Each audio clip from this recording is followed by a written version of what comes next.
Let's get more now on Australia's relationship with China on the back of a report that says that China's Navy and missiles are within reach of Australia. I'm joined now by Michael Green from the Centre for Strategic and International Studies.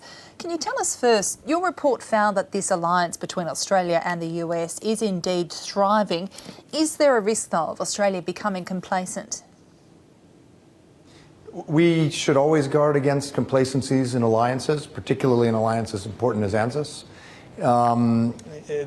There is a debate in Australia, of course, as you know, and a little bit in the US about whether China's growing trade relationship with Australia and the security complications between Washington and Beijing may somehow cause a divergence between the United States and Australia.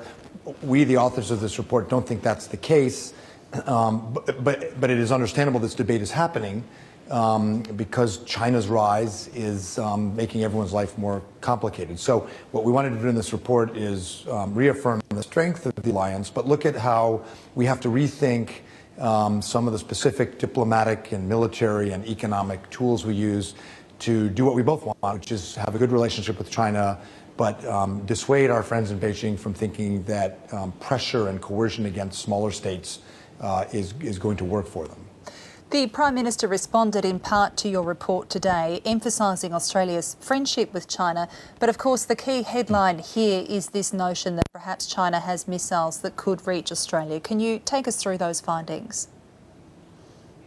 Well, I don't know right now off the top of my head, because this wasn't an issue when I came here, whether the range of Chinese ballistic missiles would hit Australia.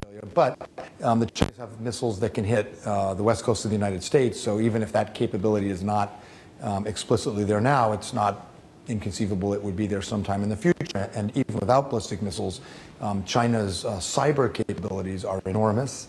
And the Chinese naval base and submarine base at Hainan means that the Chinese have a much more active naval military presence in the southern part of the South China Sea. So the short answer would be, look, whatever the system or the threat may be, Australia is not, in fact, far away from China when it comes to the significance of China's growing capabilities. So with that in mind, then, are there any particular areas where Australia really needs to focus in terms of maintaining that relationship? With China? With China. Yeah, I mean, I think from a U.S. perspective, a relationship between Canberra and Beijing that is improving is in our interests.